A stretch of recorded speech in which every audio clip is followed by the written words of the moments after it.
Buenas tardes, ¿cómo están? Bienvenidos. Gracias al Fondo de Cultura Económica por recibirnos, acá está por la invitación y a ustedes por estar aquí. Sé que es una hora difícil para llegar, pero aquí estamos hablando un poquito de ritos y cicatrices, este libro de Catarango. Y bueno, Cata, ¿cómo estás? Primero saludarte, ¿cómo va todo? Hola, Anto, muy bien, muchas gracias. Gracias al fondo por abrirnos este espacio, a ti por acompañarme a conversar y bueno, a las personas que nos acompañan, muchas gracias. Cata, es un tema que a mí también me toca mucho. El cáncer es lo que más mata gente en este mundo, es lo que más rabia le causa a uno.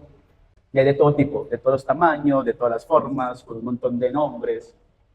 Nosotros, por ejemplo, en mi casa con mi abuela que dio cáncer de pulmón, le decían la masita, es que tiene una masita de pulmón, ¿cierto? Hasta que ella decidió de verdad decirme a mí que la acompañaba a las citas médicas, como, venga, ¿yo qué tengo?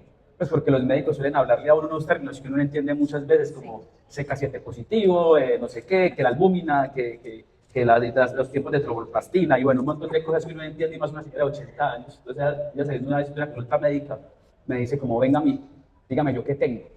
Mira, usted tiene cáncer de pulmón. Entonces, a partir de ahora le vamos a decir cáncer, ¿cierto? Sí. ¿Cómo es ese primer momento cuando el diagnóstico es positivo? A los 30 años. Uno a los 80 años ya espera morir, pero a los 30 años no. ¿Cómo es este primer paso, Cata, del diagnóstico? Pues yo creo que es como un momento de mucha confusión. Ahí entra como la amígdala así en modo de supervivencia y no hay mucho tiempo como para reflexionar, sino que cada quien reacciona de maneras muy distintas, como desde una cosa instintiva más que lógica, ¿no? Entonces hay quienes entran en negación y dicen, este doctor está loco, ¿qué me está diciendo? Hay quienes como yo decimos, listo, entonces, ¿qué hay que hacer? Pero sí, el primer momento definitivamente es de shock y lo que yo realmente sentí es como que la vida se pausó. O sea, como que yo tenía un montón de planes y como que dije, ya no voy a poder hacer todo esto. Eso me llama mucho la atención, porque uno la enfermedad lo cambia, uno la enfermedad lo madura, ¿cierto? Yo trabajé en una clínica y se hicieron unas investigaciones con niños que tenían cáncer entre los 6 y los 9 años y determinaba que la enfermedad los maduraba, ¿cierto? El dolor los madura, el susto, la muerte los madura, el por qué ese niño se va y yo me tengo que quedar, el Claro. por qué yo tengo que estar acá, mamá, por qué tenemos que estar tanto tiempo acá, no sé, 60 días, 90 días, ¿cierto? En el libro tú dices, esta era yo antes de morir, y es una muerte obviamente simbólica. ¿En qué momento entendiste que la persona que escribió el libro ya no era la misma que vivió esa historia? Yo creo que, o sea, mi diagnóstico es en el 2016, Sí, 10 años ya. sí, hace 10 años justamente. Y yo creo que me doy cuenta que ya no soy la misma en el 2019. O sea, hubo como 2 años pues muy dedicada a los tratamientos y todo, y luego vino esta búsqueda de, o sea, como este desubique con todo lo que existía en la vida de Uh antes. -huh. Y esta pregunta que también aparece en el libro de cuándo va a volver la normalidad. Claro. Y definitivamente tenía que ser una normalidad distinta porque yo era distinta. Entonces creo que en el 2019, cuando ya pues tomo como decisiones muy radicales de ese cambio, me doy cuenta que ya no soy la misma. Eso es lindo. Uno a veces quiere tener todo bajo control, ¿no? Sí. Siempre. Y eso también lo leo yo en el libro. Y me tocó de una forma muy profunda porque uno cree que todo va a estar bien y que la versión que uno es hoy es la definitiva y que nunca va a cambiar, ¿cierto? Lo hablamos una vez como que lo que yo escribí hoy va a ser lo mejor que yo escriba porque ya mañana seguramente uno escribe algo y lo lees a los 2 días y ya sientes una vergüenza profunda de lo que escribiste. Sí. Y lo mismo pasa con la vida, uno quiere tenerla bajo control y todos los días hay decisiones que cambian esto por completo. Uh-huh. Escribir el libro, o sea, poner la enfermedad y poner toda la vulnerabilidad tuya como persona en un papel, ¿cierto? También es una forma de reconciliarte de pronto con todo aquello que no tenemos el control de las cosas. Sí, pues creo que esa fue una de las grandes lecciones para mí de la enfermedad, porque pues yo soy de espíritu controlador. Claro, Y entonces fue esto como, ay, no todo depende de mis decisiones. Bueno, cuando uno está en quimioterapia no puede planear ni siquiera el siguiente fin de semana porque simplemente no sabe cómo se va a sentir. claro, ni la misma tarde tampoco. Exacto. Exacto. Entonces, yo sí, o sea, el libro de recordarme esos aprendizajes después de 8 años también, porque uno tiende a volver a la misma rutina, pues el trabajo y la comunidad y cómo funciona la sociedad misma lo va llevando a uno a la misma rutina. Y el libro siento que me ayudó a dos cosas, a recordar ese camino y esos aprendizajes y también a darme cuenta un poco que me faltaba procesar. O sea, como que los temas más difíciles de escribir, yo dije como, uy, acá me falta tal vez, sí, procesar algo, trabajar algo, cerrar algo. Y justamente de esos ciclos, el arte es muy lindo, ¿cierto? El arte termina salvando mucho de lo que uno es. O sea, por ejemplo, a mí en pandemia se me murió mi mamá, se me murió mi abuela, se me murió mi perro. Las tres seguidas. Entonces eso es como, y encerrado, ¿cierto? Entonces era como un luto general, como que todo en Sí. silencio. Ese tiempo como que guantes sí, guantes no, tapabocas sí, tapabocas no, que si lo ven en la calle entonces se lo lleva la policía. Yo con Ay, ganas de que lo sí. llevaran uno para la mierda, yo que lleven para donde sea también.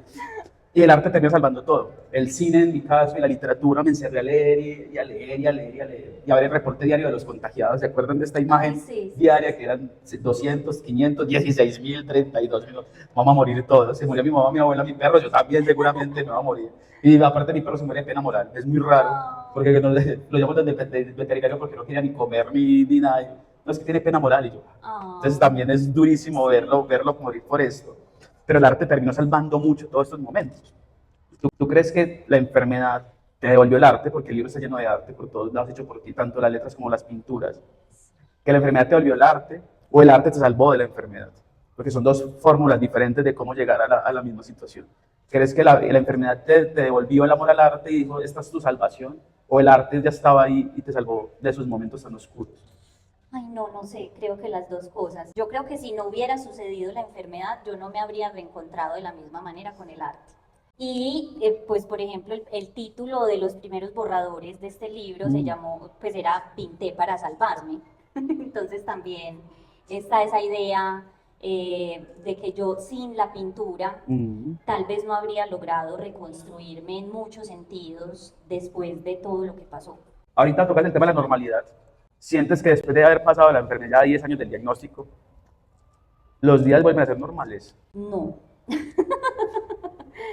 ni los días vuelven a ser normales, ni uno vuelve a ser el mismo. Es más, hay una pregunta que nos hacemos quienes hemos tenido cáncer y es ¿cuándo dejamos de ser pacientes?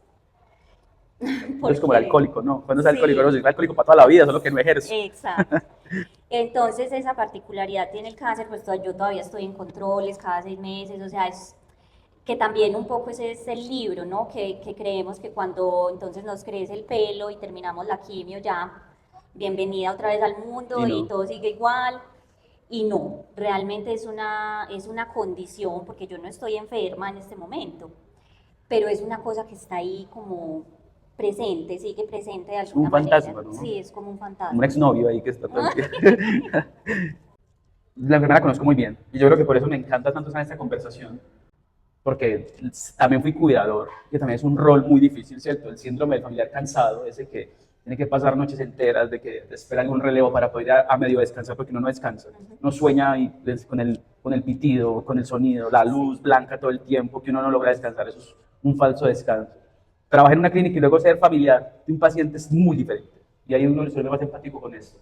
Hay algo que se pierde la intimidad. Por ejemplo, la primera vez que me tocó ver, por ejemplo, a mi abuela desnuda, era muy difícil porque era como una señora de 79 años, casi 80 años, y que lo mira a uno como perdón por estar desnuda, sí, sí, ¿cierto? sí, sí, Porque sí. tocaba por un examen médico, por hacer algún tipo de procedimiento. Y los cuerpos de los enfermos pasan a ser como un laboratorio de tubos, de agujas, de procedimientos, de exámenes. ¿Cómo es perder la intimidad y cómo la recuperaste en tu caso? Bueno, es duro, pues yo soy afortunada pues porque tenía o sea, tenía por ejemplo a mi mamá que fue quien más me cuidó. Digamos que creo que la situación que tú describes con tu abuela puede ser, digamos, más extraña, Claro. ¿cierto? Pero por ejemplo yo tenía en estos grupos de mujeres, había una que decía, a nosotras ya nos piden la mano y mostramos los senos. Claro, obvio, sí, sí. Entonces, yo creo que yo lo viví de manera muy natural, realmente. Pero sí sentí ese cuerpo que ya no era como un cuerpo sintiente o un cuerpo de placer o un cuerpo de disfrute o un cuerpo con sus sentidos para vivir, sino que era un cuerpo médico, un cuerpo atravesado por lo médico que se vuelve un objeto en el que te buscan una vena, en el que te miden todo. que hay que cuidar las venas, te luego la quimio. observan, sí, o sea, entonces es muy distinto como ese cuerpo médico al cuerpo sensible. Lindo. Estamos haciendo preguntas como preguntas de cicatriz y preguntas de ritos. En ese momento, cuando estaba yendo a las quimios, lo escribes muy bien en el libro. ¿Cuáles son los rituales previos a ir a una quimio? Lo digo muy íntimo porque uno siempre tiene como unos rituales, uno siempre ritualiza la vida, ¿cierto? Sí, Siempre. Para siempre. cualquier cosa que quiera hacer, lo ritualiza. En el caso mío era como empacar una pijama, cucos limpios y nuevos por si lo ven a uno desnudo, entonces que estén al menos limpios en, en el lecho de muerte, todo ese tipo de cosas, medias limpias, ¿cierto? El jabón, la crema dental, todo. Y el ondacentrón, en el caso de la quimio, Ay, para el vómito. sí. ¿Cuáles eran tus rituales, tus ritos antes de cada ciclo? Que no sé si era cada 21 días. Yo tuve unas cada 21 días y otras cada 8 Cada días. 8, eso tiene la duda. ¿Cómo eran los rituales de cada 8 días y cada 21 días para Cata? Pues era preparar lo que hacía falta para quedarme donde mi mamá, Sí. pues donde mis papás. Y en cuanto bueno, intentar estar caliente, tenía mucho que ver con la temperatura del cuerpo, mi ritual, porque pues las salas de quimio son muy frías. Yo siempre he sido muy friolenta. Además que pues por el tratamiento también decaen pues como las fuerzas físicas, por lo tanto más frío. Y pues la dificultad para coger las venas, que también está muy relacionada con el frío. Entonces mi preocupación era mantener sobre todo mi brazo derecho caliente. Claro. Entonces yo me iba con camiseta, buzo, chaqueta, Todo. de todo. Preguntas de rito y preguntas de cicatrices. En las salas de quimio y en las salas de hospital en general hay mucho silencio y uno se aprende a conocer mucho, ¿cierto? Uno en los silencios se aprende a conocer mucho. Pero la figura de tu madre es muy conmovedora porque te viene siendo madre y cuidadora, ¿cierto? Sí. En tu vida. Pasa a ser sostén, la fuerza, ¿cierto? Lo que se tiene que mantener fuerte y aparte es la figura de una madre viendo enfermo un hijo. ¿Qué conociste de tu mamá en esos días que antes no habías visto? Ay, yo creo que reconfirmé cosas. Bueno, su fortaleza y como su vocación. O sea, yo siempre he pensado que mi mamá es como una enfermera, o sea, como alguien que debió haber sido enfermera o algo así, porque realmente es muy hábil incluso, pues, y sabe resolver muy bien asuntos que se presentan en un contexto de enfermedad y que tal vez otras personas se sienten encartadas. Claro. En cambio, ella como que tiene un instinto que hace que ella sepa resolver, no sé cómo, esas situaciones. Eso es lindo, ¿no? Como que saber de uno que es capaz cuando está en una situación de estas. Sí. ¿Cuál fue el proceso más difícil de la escritura? Enfrentarse al hoja en blanco al principio, lo que hablamos hace poco en el taller de literatura, desnudarse o de pronto qué parte dijiste, voy, aquí ya me estoy yendo mucho, voy a ocultarme un poco, voy a guardar esto para mí mejor para que no me lean. Pero ¿con qué descubriste también como en ese proceso de escritura que de alguna forma te llamó la atención al escribirlo y luego al leerlo ya con el libro publicado? Para mí lo más difícil fue escribir de otros, o sea, como de otro dentro de mi historia.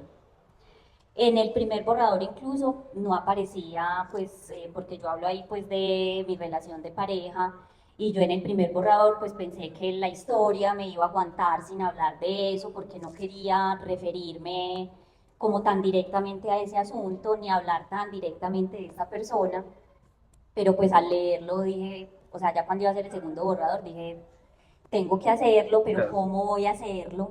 Porque pues de todas maneras todos tenemos la mirada subjetiva y soy muy consciente de eso y que si otra persona cuenta esta misma historia la va a contar completamente distinta.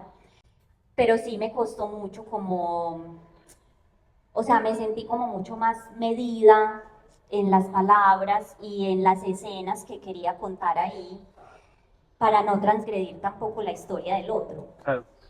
Sí, para evitar problemas. y para evitar problemas. Hay algo que me llama la atención a mí y es que en ninguna parte del libro hay un reproche a la enfermedad. Pues en esencia no lo hay. Siempre hay porque a mí, ¿cierto? Porque yo, porque tan joven, si yo no le hago daño a nadie, si yo me cuido, si yo como bien, porque me toca todo esto a mí. Y suelen hacerse las mismas preguntas, son evidentes que todos nos hacen las mismas preguntas. Yo creo que es la pregunta que más le hace un paciente a un médico, ¿por qué yo? ¿Cierto? ¿Por qué a mí, doc? ¿Por qué a mí? ¿Cierto? ¿Cómo escribir sin dar lástima? Sí. Sin perder la honestidad, y sin que tampoco parezca un ajuste de cuentas, ¿cierto? Como es que es algo que yo debo hacer, que no parezca muy forzado el tema del libro, pues porque entonces, no, sobreviví el cáncer, entonces tiene que ir material para un libro, ¿cierto? Sí. Pero tampoco sin perder la verdad, sin dejar de ser honesto, pero tampoco caer en la lástima, porque es lo más fácil ahorita en tiempos de redes sociales, es dar lástima, o sea, si alguien sufre algún acontecimiento en algún lado, lo más fácil es, me sentí vulnerado, me sentí ultrajado, me sentí perdido, me sentí amenazado, Y atacado salgo en todos acá lados, llorando. y lloro, y la gente siente la empatía, pues, y la limosna emocional de las redes sociales. Es lo más fácil pararme desde ahí. ¿Cómo escribir un libro sobre una enfermedad, sobre un cáncer, a los 30 años, sin caer en eso? Mira, yo creo que ese es uno de los puntos que yo tuve más en cuenta desde que incluso intenté escribirlo por primera vez. Pues no sé, hace como 7 años que escribí yo unas 5 páginas que no me gustaron. Y creo que era porque no sabía justamente cómo hacer eso. Claro. Yo tenía muy claro que no quería escribirlo desde el arquetipo de la víctima. Claro. Y tenía muy claro que no quería tampoco que fuera un libro como de consejos de cómo transitar el cáncer o de tips para que te vaya mejor mientras estás en el tratamiento de cáncer, o pues porque incluso a mí en ese momento me molestaban todas esas cosas, todos esos consejos de coma esto, no coma aquello, Sí, no sé qué, consulte con no sé quiéncito, hágase un ritual, el otro ritual. No coma esto, nada. Entonces yo no quería eso en mi libro. Y yo creo que lo logré con la perspectiva de los 8 años que habían pasado Claro. desde el diagnóstico. O sea, si yo hubiera escrito el libro un año después de terminar el tratamiento, habría sido otro libro completamente. Con más rabia de pronto. Con más rabia, como más visceral tal vez, Claro. no sé. Yo creo que me di el tiempo para que se fuera dando esa narrativa más de la transformación que vino y de los nuevos encuentros, más allá de la narrativa de la víctima de esa enfermedad. ¿Por qué esperaste 8 años? No, pues no tengo una razón. Yo creo que las cosas llegan cuando es el momento, y lo agradezco como no haberme apresurado, justamente porque siento que literariamente seguramente es un mejor texto con esos 8 años de perspectiva de lo que hubiera podido ser con 2 años. Me encanta. ¿Te acuerdas la primera parte del capítulo 1? De que tenías la vida normal, de que Sí. te despertabas temprano siempre del trabajo, sacar el perro, sacar todo. A esa Catalina de hace 10 años ya. Es muy lindo ver una década de diferencia, ¿cierto? Es un número muy, muy lindo, el 10. Después de todo ese tiempo, de todo lo que has vivido, de los miedos, de las alegrías, de las angustias, ¿qué le dirías? Por ejemplo, yo a Alan todavía le diría, coma de todo porque después va a sufrir del colon. ¿Sí o no? Coma de todo porque después todo le va a caer mal, así que aproveche y coma de todo. No deje una hamburguesa pagando porque en 3 años no va a poder comerla. Que a esa Catalina de hace 10 años, ¿qué le dices? Después de todo lo que ha pasado. Que no se preocupe tanto por hacerlo perfecto, ni por tenerlo todo bajo control, y que duerma un poquito más. A mí, cuando yo te conocí a ti y supe de tu historia, quería hacer esta pregunta desde hace mucho rato, y es para vos, ¿qué es el éxito? Ay, cómo hacer lo que a uno le dé la gana. Sí, eso es gran parte. Estar aquí hablando de un libro es parte del éxito. Sí, como que si a usted le da la gana de estar en una oficina y se siente feliz en una oficina, pues pucha, ese es su éxito.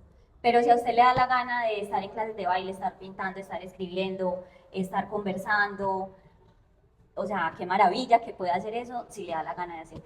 Es que la gente feliz no jode, y eso es, Ay, una sí. ventaja, eso es una ventaja muy grande. Los libros generan muchas conversaciones. El libro es para, tú sabes que es mi vida completa, ¿cierto? Mi vida gira alrededor de los libros. Y para mí lo más importante de un libro no es el libro en sí, sino lo que genera luego de que el libro se cierra, la conversación. Y una cosa es leer una novela, no sé, de Sara Jaramillo, por ejemplo, y hablar alrededor del libro, de qué tal los personajes, de que si me gustó, no me gustó. Y otra cosa es cerrar un libro de la vida de uno. De las cosas que te han leído, de familia, amigos, conocidos, lectores que no sabías, tus betas, todo lo que llegó. ¿Qué de todo lo que has escuchado del libro te llamó la atención? Y 2, segunda pregunta, ¿el libro qué conversación abrió en la familia? Porque siempre ocurre que el libro llega y dice, ¿por qué me puso a mí así? ¿Por qué me menciona así? ¿Por qué contaste esto? ¿Por qué no contaste esto? Otro. Entonces siempre va a pasar. ¿Cómo es la conversación primero en tu familia? ¿Qué ocurre en tu familia con el libro también? Sirve para abrazar mucho la vida, para abrazar mucho lo que significa sobrevivir de alguna forma a una enfermedad. Ganarle a la vida, ganarle a la muerte, ganarle a todo. Y la segunda es, ¿qué comentario has recibido por ahí que te dijiste, uy, puta, yo no pensé escribir esto y que resultara en esto, pero Algo que te llama la atención de algún lector. Bueno, en mi familia no conversa mucho. No sé si es bueno o malo, pero Pero lo que yo siento es que sí me puso como a mí en otro lugar. Por ejemplo, siento que cambió un poco la visión que mi hermano tiene de mí o tenía de mí. Entonces, sí, o sea, porque yo también ahí hablo un poco de cómo yo siempre pues he sido como en mi familia la niña chiquita con esta vocecita, ¿cierto? Y mi hermano pues es un tipo grande, entonces siempre fue como la frágil. claro. Y yo siento que el libro movió esa posición, ese rol dentro de la familia. Sí, frágil, ¿quién? A ver, Sí. después de esto, ¿quién? Sí. Entonces, ¿sentiste que cambió por completo después de eso? Sí, yo siento que eso sí ¿Y tu hermano te cambió. lo dijo en algún momento? Sí, pues me dijo, bueno, además mi hermano es un muy buen lector y leyó el libro y para mí era como muy importante En el examen. Sí, además porque él es tajante, o sea, y le gustó, pues me dijo, me parece que está muy bien escrito, entendí cosas que en ese momento yo no sabía que estaban pasando, a pesar de que él me vio pues en quimioterapia recuperándome, pero sí me dijo como, no, aquí hay cosas que yo a pesar de estar ahí no supe que pasaron. Entonces, también fue como el momento de, tal vez en esa familia en la que no se conversa mucho, decirnos cosas a través del libro y contarnos y destapar un poco lo que había pasado en ese tiempo. Pregunta cicatriz. El tema de la enfermedad, sobre todo el cáncer, también va por lo estético. Lo estético cambia Sí, por claro. completo, ¿cierto? ¿Crees que la gente está más preparada para hablar del cáncer como enfermedad? ¿O está más preparada para hablar de la pérdida de un seno, por ejemplo, de lo estético? Lo digo también por la pérdida de cabello, la debilidad, lo que la gente empieza a ver ya, ¿cierto? Si ve un tapabocas, bueno, ya es normal ver un tapabocas en la calle, Sí. pero antes de ver un tapabocas, si la gente no se quita un tapabocas, algo tiene, Algo ¿cierto? pasa. Algo pasa. ¿Crees que la gente está más preparada para hablar del cáncer como tal? Porque todo el mundo habla cáncer, cáncer, cáncer, cáncer, pero nadie lo habla realmente como es, ¿cierto? Es un tema muy ajeno. Sí. O la pérdida del seno de lo estético. ¿Por qué crees que sucede tanto esto? No, yo creo que hablamos más de cáncer, pero sin saber mucho qué implica, ¿cierto? O sea, vemos la calva, en la conversación acerca del cáncer llega hasta se te cae el pelo en la quimio. Sí, eso es todo. De ahí para adelante y ya te volvió a crecer el pelo, entonces ya volviste al trabajo y ya eres una persona normal e integrada a la sociedad. Y ese también era uno de mis objetivos con el libro, como hablar de esa intimidad que no es tan evidente como la calva, Claro. ¿cierto? Y de todo eso que pasa que no es tan evidente. Y de lo que nos pasa a las mujeres, por ejemplo, en el caso del cáncer de seno, por ejemplo, eso es una cosa que me han dicho mucho. Los lectores, ahora que me lo preguntabas, pues que me lo han dicho y que me pareció como, pucha, hice lo que quería hacer. Y era como, yo no sabía todo esto del cáncer. Claro. Yo no sabía que esto de la mastectomía era así, ni que tenías que buscar un brasier especial, no tenía ni idea. Y no sabemos cuántas mujeres hay por ahí con una prótesis externa de un seno. Entonces, creo que estamos más preparados para hablar de esa enfermedad, o pues hemos hablado más de esa enfermedad desde una superficialidad, que incluso el marketing del cáncer de seno creo que ha hecho brutal. mucho daño ahí. Claro. Y porque sí, claro, o sea, hay que enfrentarse con la fealdad también. Claro, la monstruosidad La desde la monstruosidad. literatura, desde la vida misma. Exacto. Nos han enseñado que siempre son solo unas cosas buenas, bellas, las otras no.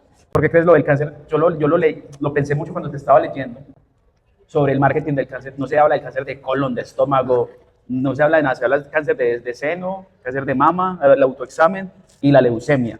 Cierto, que es como también muy comercial, hablando de los términos, pero nadie habla de otro tipo de enfermedades. ¿Por qué crees que sucede esto con el de mama? ¿Porque representa la estética y representa la vulnerabilidad de la mujer? ¿O? Pues hay un tema de números, Ah, sí, ¿cierto? exacto, La incidencia del cáncer de mama es muy alta. Pero yo sí creo que las mujeres somos más susceptibles de ser mercantilizadas. Sí, claro, evidentemente. Entonces, y además, pues yo siento que también las mujeres, que eso a mí también me pareció muy particular cuando tuve cáncer, las mujeres somos más gregarias que los hombres. Entonces las mujeres hacemos comunidad y nos contamos y hacemos grupos de conversación acerca de la enfermedad, o, ¿cierto? En cambio, los hombres son más aislados. Y pues eso tiene la ventaja, obviamente, de que las mujeres que pasamos por esto podemos compartir y conocer las historias de otras, pero creo que también nos hace más susceptibles para hacer un mercado más fácil de enganchar. Obvio. El amor habla más, el hombre habla menos, Sí. por naturaleza. Y más de enfermedades, pues. Sí, sí. Y bueno, el tema estético, o sea, pues porque entonces mostrar un seno pues es más bonito que mostrar Un páncreas. un páncreas o un hígado, sí. Sí, sí, obvio, también entiendo ese lado. Hay un tema que también mencionas en el libro, es la lentitud, la vida, ¿cierto? La vida tiene que ir en lentitud. Yo soy muy fan de la vida lenta, pero fan, o sea, muerte. A mí el reloj, a mí el tiempo, aquí está mi novia lo puede decir, a mí la vida me encanta, o sea, hago algo hasta que me canse, no lo paro, no sé qué, y pues tengo también la ventaja de poder hacer y dedicarme a lo que me gusta. Tú tienes un estilo de vida lento que la sociedad intentó corregir, porque ahora la sociedad lo intenta corregir con los horarios de oficina, con esto, con lo otro. ¿Cómo es recuperarlo a la fuerza de alguna forma? Porque la enfermedad te obliga a estar lenta. Y luego también es como darse cuenta del valor del tiempo en la vida, luego de pasar por todo lo que pasaste. Bueno, no sé, o sea, para mí la enfermedad fue como la vida se pone en pausa, como te dije ahorita, y cuando vuelvo como a retomar la vida normal y volví a la oficina y todo, yo sentí que no, pues no era capaz como de volver a ese ritmo, que obviamente tampoco quería el ritmo de la enfermedad, porque Claro. es una lentitud obviamente distinta, ¿no? Es una lentitud obligada, es una lentitud que además no te permite siempre hacer lo que disfrutas, sino que simplemente estás ahí existiendo. Y las decisiones que yo tomo cuando me doy cuenta pues que esa normalidad no va a volver, que yo no voy a volver a ser la misma y que yo quería vivir a otro ritmo y no al ritmo de una oficina, eso me implicó que muchas renuncias, ¿cierto? Porque yo siempre digo, pues y sé que es así, toda decisión implica renuncias, entonces si tú quieres lentitud, pues tienes que renunciar a los beneficios también de estar en una oficina, con un salario de una oficina, Sí, claro. con vacaciones pagas y todo eso. Entonces fue poner en un balance eso y me pesó más mi ritmo, mi pintura, mi escritura y todo eso. Justamente, podemos hablar de esto. El libro tiene pinturas hechas también por Cata. Toda la obra es de Catalina. Esta en particular me llama mucho la atención. Es un autorretrato, ¿cierto? Y tienes pañoleta, Sí. ¿cierto? Sí, lo noto, ¿cierto? No estoy equivocado. ¿Cómo es mirarse al espejo? Uno se puede mentir mucho. O sea, tú le puedes mentir a toda esta gente que está aquí, ¿cierto? Yo tengo superpoderes. Y ya verán si me creen o no me creen, y les miento. Sí. Muchos contra uno, va, ¿cierto? Lo soporto. 10 contra 1, bien. Pero 1 contra 1 no la pierde. Uno pierde esa batalla. Y más que uno se mira frente al espejo, ¿cierto? Uno no se puede mentir. Sí. Uno se trata con mentiritas y se mira por los laditos y todo, pero cuando uno se pone sincero es difícil. Hacerse un autorretrato en esa situación, ¿qué veías en ese momento? Cuando estabas en medio de cambios tan grandes. Bueno, el tema de las pinturas llegó en 2018, que fue justamente ya después de que yo tengo la reconstrucción. O sea, hay muchos autorretratos ahí. Casi Yo diría todos. que todos. Todos. Porque fue mi herramienta, y esto lo entendí después, de mirarme en el espejo. O sea, fue mi herramienta para mirar a esa nueva yo en mi reflejo. E incluso pues que siempre yo me pinté en espejo, o sea, Sí. nunca, ¿cierto? Entonces la pintura fue esa mirada a el nuevo cuerpo, a sus nuevas sensaciones, a sus nuevas texturas, a sus nuevos colores, a sus nuevas formas, a sus cicatrices y sus marcas, porque realmente durante el proceso yo creo que hice un bloqueo emocional. Claro. O sea, yo cuando estaba en quimio y eso, yo no, o sea, creo que la única vez que me quebré fue la vez que describo en el libro con mi mamá, que ya estaba a punto de terminar la quimio, pero yo no hacía esas reflexiones, yo estaba completamente en lo racional del asunto, hay que hacer este tratamiento, hay que hacer estas cirugías, Y ya cuando me hacen la cirugía de reconstrucción, que es como el punto final como de ese proceso más duro, es que viene esta búsqueda emocional y con esta emocionalidad y con este permitir las sensaciones, vienen las pinturas. Es lindo, pues que el arte como termina salvando todo. La amistad. En una situación cuando está bien, está todo el mundo, ¿verdad? En esos momentos la amistad cambia por completo. Se da cuenta uno con quién está, con quién no está. Cómo cambia también la percepción de la gente y tuya frente a tus amigos, frente a la gente que uno creía que estaba, pero definitivamente se dio cuenta de que en esos momentos se alejó. ¿Cómo cambia la percepción de la amistad para vos después de todo esto? Bueno, yo creo que no solo de la amistad, sino como de todo tipo de relaciones. Claro. Y yo pues hablo ahí también de que en una sala de quimioterapia todos somos iguales. No tenemos pelo, no tenemos cejas, no tenemos pestañas, estamos conectados a un medicamento, estamos esperando que ese medicamento nos permita vivir más. No importa cuánto tenemos en la cuenta, no importa cuál es nuestro trabajo, ni qué estudiamos, ni dónde vivimos, ni cuántas pintas distintas tenemos para ir a las quimioterapias, nada de eso importa. Y creo que eso se trasladó a la manera de construir, conservar y valorar las relaciones. No necesito un estatus, no necesito un cargo, no necesito poder ir allí o poder ir allá porque en una esquina nos podemos sentar a conversar. Entonces, como llevarlo más a lo básico, ¿no? a lo que somos, en así, esencia, pues. En esencia. Y pues también, por ejemplo, en el caso de las oficinas, siento que las relaciones a veces se van llenando mucho de eso, como que uno cree que en la oficina somos amigos todos y no sé qué, pero realmente es una amistad mediada solamente por el trabajo, ¿cierto? O por las relaciones laborales. Entonces creo que en términos de relaciones y amistad, creo que las laborales fueron las que para mí como que se derrumbaron más. Las cicatrices cambian, ¿cierto? En un momento asustan, en otro momento duelen, en otro momento se vuelven memoria, ¿cierto? Del cuerpo, de lo que termina siendo. ¿Cómo vives hoy con las cicatrices? Porque ya sobreviviste a ellas, ahora vives con ellas. ¿Cómo cambian las cicatrices durante todo ese paso del tiempo? No, yo las amo, yo las amo. Pues me costaron mucho al principio, no solo por lo visual, sino por las sensaciones que perdí donde están esas cicatrices. Luego era como un intento por ocultarlas y ya no, o sea, las amo, o sea, si se ven me parece bien, pues... Hacen parte de... Sí. ¿Cuentan algo? Sí, sí, sí. Todas sí, cuentan algo. absolutamente, sí. Porque, pregunta personal aquí, ¿por qué pelucas no? Ay, no, porque me veía tan rara. Bueno, yo es que yo tengo el cabello corto desde los como 18, 20 años, como de los 18. O sea, no es resultado de la quimio. No, Porque no, muchas este mujeres, corte no es resultado muchas de la mujeres se quedan con el cabello corto y es más fácil lavarlo, es más fácil no sé qué. Bueno. Sí. No, yo tengo el cabello corto desde mucho antes. Sí. Es más, a mí la pérdida del cabello, que para muchas mujeres es Claro. súper traumático, para mí no lo fue tanto. Yo extrañé más mis pestañas y mis cejas. Y alguien sí me regaló una peluca y yo me puse esa peluca. Por ahí tengo un reel en Instagram que cuenta la historia de la peluca y muestro la foto cuando me puse la peluca y dije, no, Esto no soy yo. esta no soy yo, pero para nada. Y no, y aprendí Claro, o sea, sí. me gustaban más los pañuelos. Y una parte de enferma disfrazada, pues ya como que Ay, sí, sí. ya es suficiente para el cuerpo. Cata, ¿qué dirías a la gente del libro? Porque hay que leer Ritos y Cicatrices.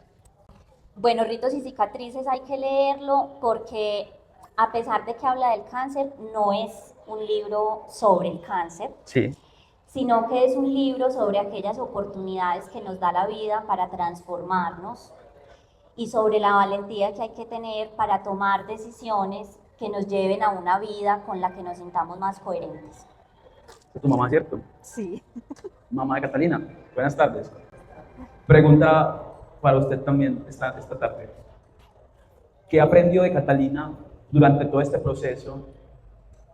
Porque, como le decía ahorita en la conversación a Cata, no es fácil uno está preparado para ver morir los papás, pero no está preparado para ver morir los hijos. ¿cierto? Y eso no tiene nombre, si lo saben. Cuando uno pierde a un papá uno queda huérfano, cuando pierde un esposo queda viudo, viuda, pero cuando uno pierde un hijo eso no tiene nombre, no tiene algo que lo justifique. Hay un temor siempre gigantesco de perder un hijo, pero ¿qué aprendió después de todo ese proceso de Catalina que usted, la misma pregunta, ¿qué vio en ella que antes no haya visto? Bueno, vi en ella mucha fortaleza, mucho deseo de superación, de salir adelante, de transformarse. Y una vez se alivió, abrió las alas y voló. Me encanta. Literalmente, sí. Abrió las alas y voló porque renunció de pronto a lo tradicional, a lo que su mamá y su papá querían, a lo que la sociedad espera, y hizo lo que quiso ser, donde ella se sentía feliz. Entonces yo aplaudo esa capacidad de decisión, muy berriondita, no chiquita, pero berriondita. Me encanta, gracias. Yo creo que, Tata, yo creo que eso es lo que queda de todo, ¿cierto? La fortaleza, lo que deja no solo el libro, sino en la gente que lo rodea, en la gente que lo lee. Y me encanta que sea una historia que no genere lástima, porque es lo más importante para la enfermedad, no generar lástima. Sí. Puta, lo peor que le puede pasar a un enfermo es generar lástima, ¿cierto? Sí. Porque la gente lo va a tratar como tal. Y que alguien, la opinión más importante para mí siempre es la de la mamá, porque es la más sincera. Ey, estás equivocado, ey, estás bien, ey. Porque uno tiene nada que perder con uno, porque Sí, uno sí. yo sigo siendo su mamá independientemente de cualquier cosa. Entonces la decisión es la opinión más importante que uno puede tener, la de uno mismo y la de la mamá, ¿cierto? Y que te diga, abrió las alas y hizo lo que quiso y fue en contra no solo de lo que enseñamos nosotros, que no está mal también, sino lo que el mundo espera de ti. Entonces me parece muy valiente eso, me parece muy lindo. Y me quedo con la idea de que es muy valiente poder mirarse de frente, de mostrarse vulnerable, de escribirlo en un libro, dejar que la gente lo lea y aparte de esto reconocer también lo que uno es desde la enfermedad. Me parece muy valiente su Cata. Muchas gracias Anto. Bueno, muchas gracias a todos y muchas gracias por tus palabras. Creo que pues esos eran como o sea, como lo que yo tuve más presente al escribir el libro. No quiero que sea una historia que dé lástima en ninguno de los sentidos, ni desde la enfermedad, ni desde la relación de pareja, ni desde la soledad, ni desde nada, desde ninguna de las perspectivas que toca el libro. Y es un llamado como a ejercer nuestra libertad, ¿cierto? Que requiere mucha valentía. Gracias, Cata. Entonces, bueno, los invito a que lean Ritos y Cicatrices. Cata, redes sociales, pues para la gente que está viendo y la gente que va a ver, ¿dónde pueden encontrar el libro? Bueno, el libro está acá en Medellín, en la librería Fernando del Paso, acá en la Biblioteca Pública Piloto. Además está en Busca Libre, en Amazon, en versión digital, en las Letras del Jaguar también acá en Medellín, en algunas librerías de Bogotá y también conmigo directamente. Página web. www.cataarango.com, ahí pueden encontrar todos los sitios de distribución y mi Instagram es @cataarangop. Y los libros los vendes tú y van firmaditos por ti. Sí. Y hoy están también entonces aquí Y hoy también disponibles. se los llevan firmaditos. Firmados. Así que, Cata, esto fue Ritos y Cicatrices. Gracias por aceptar la invitación, por estar acá, por hacer parte pues como de esta línea de conversación que me gusta mucho, que es hablar desde lo que uno es realmente y no desde lo que uno se imagina. Que es muy loco la autoficción, la ficción y todo este tema. Entonces, me encanta leer cuando hay libros que tienen fuerza. No solo forma, sino fuerza. Que creo que uno cuando es lector, uno empieza a identificar mucho las fuerzas y no las formas, porque para hacer formas pues cualquiera, Sí. pero para tener fuerzas muy poco. Entonces agradezco mucho esto, Cata, y ojalá escribas mucho más. Muchas gracias, ya estamos escribiendo el segundo. Ahí estamos, entonces seguramente lo leeremos también por ahí. Entonces nada, les dejo un abrazo. Yo fui criado a la antigua, entonces les pido un aplauso porfa para Cata. Cata, gracias.